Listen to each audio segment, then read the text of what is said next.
नमस्कार मित्रांनो, कोकणची झुळूक यूट्यूब चॅनलवर तुमचं पुन्हा एकदा स्वागत आहे।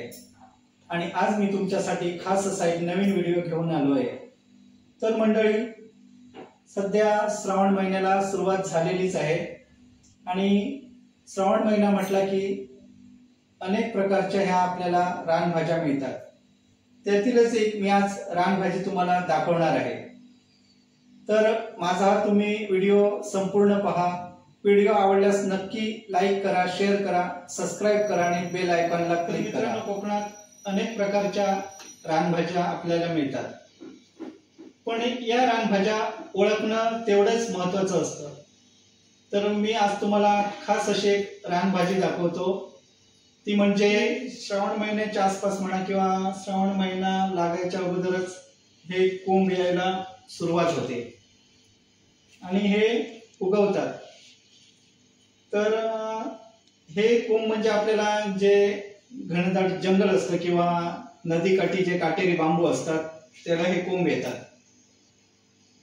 आणि याचं वैशिष्ट्य म्हणजे की या भाजीपासून आपल्याला कॅल्शियम म्हणा किंवा प्रोटीन म्हणा किंवा विटामिन्स म्हणा भरपूर प्रकारचं मिळतं। तर अशा प्रकारे रानभाज्या आपण पावसाळ्यात नक्कीच खाल्ल्या पाहिजेत।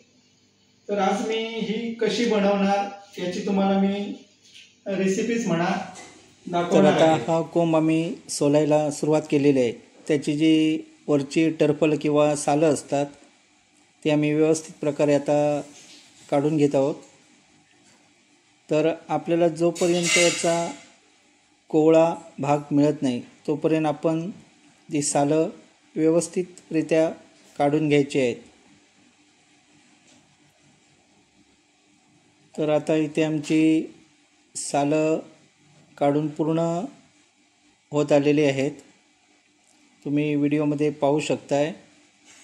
तर आता आमचा हा कोंब सोलून पूर्ण झालेला आहे। हा घट्ट भाग आहे तो आता आपण कापून टाकणार आहे। तुम्ही जर कापण्यासाठी एखादा चाकू किंवा सुरी वगैरे घेतली तर तो सहज असा कापायला पाहिजे। तर आता हा घट्ट भाग आहे, याला सुरी हे बघा लागत नाही। तर त्याचा जो हा मऊ भाग आहे तो आपण खाण्यासाठी यूज करणार आहोत। तर आता मी हा बघा, हा भाग आता मी कापून टाकलेला आहे आणि जो मगाशी मी तुम्हाला दाखवलाय तो भाग इथून कट झालेला आहे।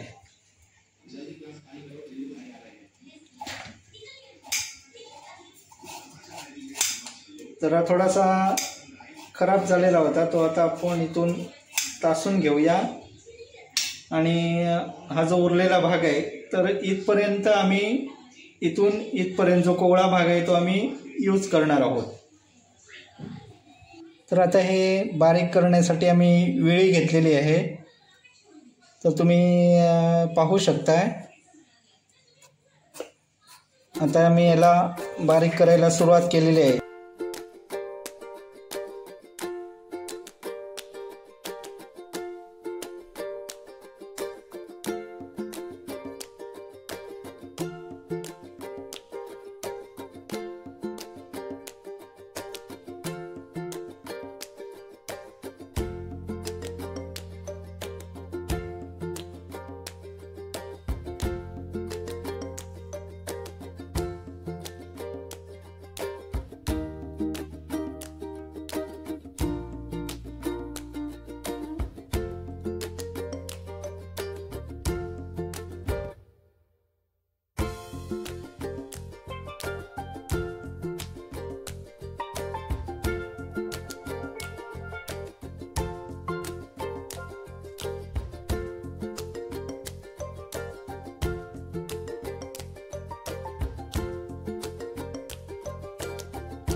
तर ही भाजी आता आमची व्यवस्थित बारीक करून झालेली आहे आणि ती आम्ही एका छोट्या टोपात काढून घेतलेली आहे.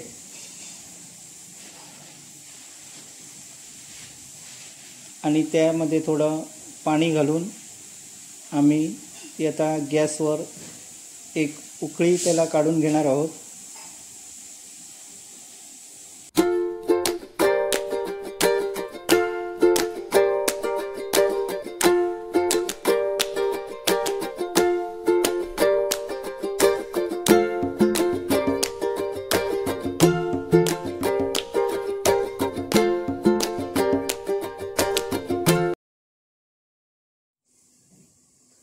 तर आता या भाजीला आम्ही एक उकळी काढून घेतलेली आहे आणि त्याच्यातलं जे पाणी असतं ते आता मी पिळून टाकणार आहोत. त्याचं कारण म्हणजे त्याच्यात जो काही कडवटपणा असतो तो पाणी पिळून टाकल्यानंतर निघून जातो.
तर मंडळी, अतिशय चविष्ट चमचमीत अशी आपली सुकी भाजी तयार झालेली आहे.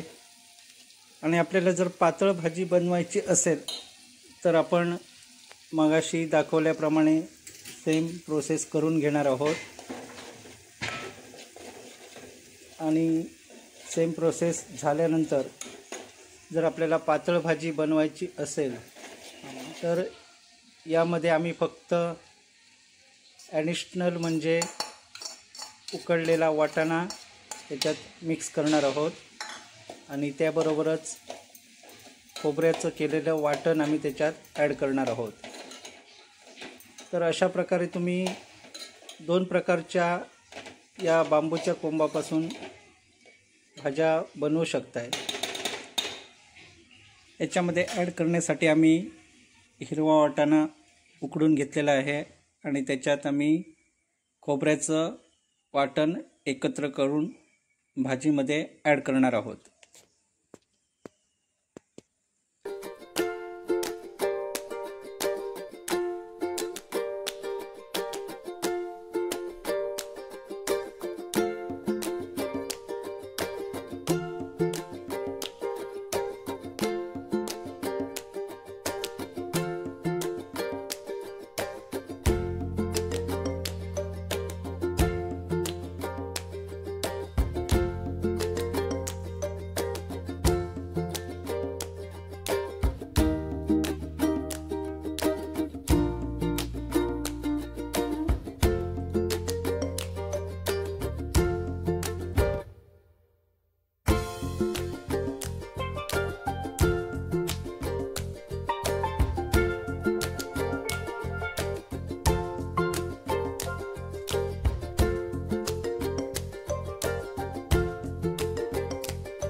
तर मंडळी, माझा हा व्हिडिओ तुम्हाला कसा वाटला?